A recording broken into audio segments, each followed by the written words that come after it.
WhatsApp guys, সবার কি অবস্থা? হাজির হয়ে গেলাম দীপ্ত টিভির নিবেদিত মাসাবির জন্য নাটকের 1093তম পর্ব কবে প্রচারিত হবে এবং এই পর্বে কী সব ঘটতে চলছে তার অগ্রিম খবর নিয়ে। এই পর্বটি আসলেই কেউ মিস করবে না, কারণ এই পর্বে থাকছে আশ্চর্য সকল ঘটনা। এই পর্বে আপনারা দেখতে পারবেন অবশেষে মণিকে দাফন করা হবে, অর্থাৎ শরীফুলকে দেখা যাবে সে মণিকে দাফন করবার জন্য কবর খুঁজতে থাকবে। আর অন্যদিকে মন্টুকে দেখা যাবে সে অনেক ঝাড়ি দিতে থাকবে শরীফুলকে বলবে তাড়াতাড়ি কবর খোঁজ, কেউ দেখে ফেললে অনেক বড় ধরনের সমস্যা হয়ে যেতে পারে। আর এই কথা শুনে শরীফুলকেও অনেক বেশি রেগে যেতে দেখা যাবে। শরীফুল বলবে, আসলে আমি তো একটা মানুষ, মেশিন নয়। আপনার যদি এর থেকেও তাড়াতাড়ি কবর খুঁড়তে হয় তাহলে আপনি একটা মেশিন অ্যারেঞ্জ করুন, আমি যেভাবে পারবো সেভাবেই কবর খুঁড়ব।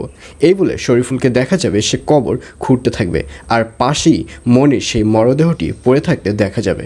আর অন্যদিকে মন্ডাকে দেখা যাবে তাকে ঘরের মধ্যে আটকে রাখা হবে, অর্থাৎ মন্টু এবং শরীফুলের যে ওয়াইফ রয়েছে তারা সবাই মিলে এবার মন্ডাকে ঘরের মধ্যে আটকে রাখবে, যাতে করে মন্ডা যে বাড়িতে এসেছে এই ব্যাপারটি ওই এলাকার পুলিশ পর্যন্ত যেন না জানে।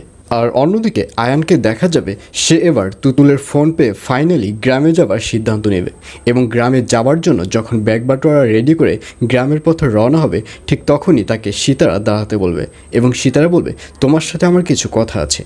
এই বলে আয়ানকে সকল কথা খুলে বলবে, অর্থাৎ আয়ানের মা অর্থাৎ রুনাকে যে এই পাগল বানানোর পিছে পুরোটাই দিলার বেগম দায়ী রয়েছে এই সকল কিছু খুলে বলবে। আর এইসব কথা শুনে আয়ানও আশ্চর্য হয়ে যাবে। আয়ান বলবে, তুমি যে কথাগুলো বলছো এগুলো কি সত্যি? তখন সীতারা বলবে, হ্যাঁ, আমি যে কথাগুলো বলছি কথাগুলো 100% সত্যি। আর তোমার যদি এই কথা বিশ্বাস না হয় তাহলে আমাকে কি করতে বলবে আমি সেটাই করব। দরকার হলে আমি এই এক কাপড়ে এই বাড়ি থেকে বেরিয়ে যাব। আর এই কথা শুনে আয়ন অবশেষে বিশ্বাস করবে যে তার মা যে পাগল ভাব হয়েছে এর পেছনে পুরোটাই দিলার বেগম দায়ী, এবং এক পর্যায়ে আয়ন এবং দিলার বেগমের সাথে আবারও নতুন করে ভুল বোঝাবুঝি শুরু হবে। তো ভিউয়ার্স, জানিয়ে দিচ্ছি এই পর্বটি কবে প্রচারিত হবে।